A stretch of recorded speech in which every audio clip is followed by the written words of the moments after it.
ಸಾಮಾನ್ಯವಾಗಿ ನಾವು ದ್ವಿಚಕ್ರ ವಾಹನಗಳನ್ನು ಓಡಿಸುವ ಸಂದರ್ಭದಲ್ಲಿ ತಲೆಗೆ ಹೆಲ್ಮೆಟನ್ನು ಧರಿಸಿರ್ತೀವಿ. ನಾನಿವತ್ತು ನಿಮಗೊಂದು ಸ್ಪೆಷಲ್ ಆಗಿರುವಂಥ ಹೆಲ್ಮೆಟನ್ನು ಪರಿಚಯ ಮಾಡಿಕೊಡ್ತಾ ಇದ್ದೀನಿ. ಏರೋ ಇಂಡಿಯಾ 2019 ಯಲಹಂಕದಲ್ಲಿ ನಡೀತಾ ಇದೆ. 10 ಹಲವು ಆಕರ್ಷಣೆಗಳಲ್ಲಿ ಇದು ಕೂಡ ಒಂದು. ನಾನೀಗ ನಿಮಗೆ ಆ ಸ್ಪೆಷಲ್ ಹೆಲ್ಮೆಟನ್ನು ತೋರಿಸ್ತಾ ಇದ್ದೀನಿ, ಅದರ ಸ್ಪೆಷಾಲಿಟಿಯನ್ನು ಕೂಡ ಎಕ್ಸ್ಪ್ಲೈನ್ ಮಾಡ್ತಾ ಇದ್ದೀನಿ. ನನ್ನ ಹತ್ರ ಆ ಹೆಲ್ಮೆಟ್ ಇದೆ, ಧರಿಸುವಂಥ ಪ್ರಯತ್ನವನ್ನು ಕೂಡ ಮಾಡ್ತಾ ಇದ್ದೀನಿ.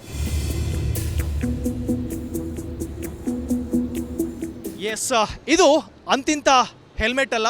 ಈ ಒಂದು ಹೆಲ್ಮೆಟ್ನ ಸ್ಪೆಷಾಲಿಟಿ ಬಗ್ಗೆ ಮಾತನಾಡೋದಕ್ಕೆ ನಮ್ಮ ಜೊತೆಗೆ ಬ್ರಿಟಿಷ್ ಮೂಲದ ಕಂಪನಿ BAE ಸಿಸ್ಟಮ್ನವರು ನನ್ನ ಜೊತೆಗಿದ್ದಾರೆ. ಆ ಸಂಸ್ಥೆಯ ಫಿಲ್ಲನ್ ಅವರು ನಮ್ಮ ಜೊತೆಗಿದ್ದಾರೆ. ಬನ್ನಿ ಅವ್ರನ್ನ ಮಾತಾಡ್ಸೋಣ. Hello sir. Hello there.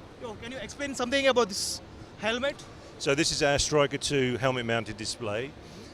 It has a visor projected display which is a 40-degree field of view.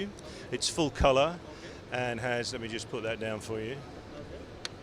It has an integrated night vision camera, so there's no need for the pilot to wear night vision goggles. So all the information is projected onto the visor.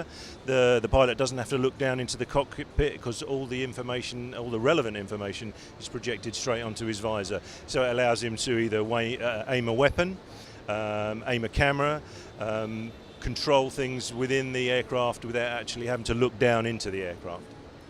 How it helps to any defense? So the advantage is that you heads up, eyes out. So there's less time looking down inside the cockpit, and he's got more opportunity to look at what's going on outside the aircraft. And it's not just fast jets; it also works on rotorcraft helicopters as well.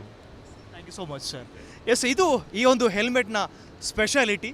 So ಯುದ್ಧದ ಸಂದರ್ಭಗಳಲ್ಲಿ ನಾವು ಈ ಒಂದು ಹೆಲ್ಮೆಟನ್ನು ಬಳಕೆ ಮಾಡಿಕೊಂಡಾಗ ಒಂದಷ್ಟು advanced ಟೆಕ್ನಾಲಜಿಗಳನ್ನು ಬಳಕೆ ಮಾಡಿ ಈ ಒಂದು ಹೆಲ್ಮೆಟನ್ನು ನಿರ್ಮಿಸಲಾಗಿದೆ. ಸೊ ನೀವು ಕೂಡ ಏರೋ ಇಂಡಿಯಾ 2019ಕ್ಕೆ ಬಂದಾಗ ಈ ಒಂದು ಸ್ಟಾಲ್ಗೆ ಬರೆಯೋದಕ್ಕೆ ಮರಿಬೇಡಿ, ಹಾಗೆಯೇ ಈ ಒಂದು ಹೆಲ್ಮೆಟನ್ನು ಕೂಡ ಧರಿಸಿ ಎಕ್ಸ್ಪೀರಿಯನ್ಸ್ ಮಾಡೋದಕ್ಕೆ ಮರಿಬೇಡಿ ಅಂತ ಹೇಳ್ತಾ, ಕ್ಯಾನ್ ಪರ್ಸನ್ ವಿನೋದ್ ಜೊತೆಗೆ ಸೋಮಣ್ಣ ಮಾಚಿಮಾಡ, ಫಸ್ಟ್ ನ್ಯೂಸ್, ಬೆಂಗಳೂರು.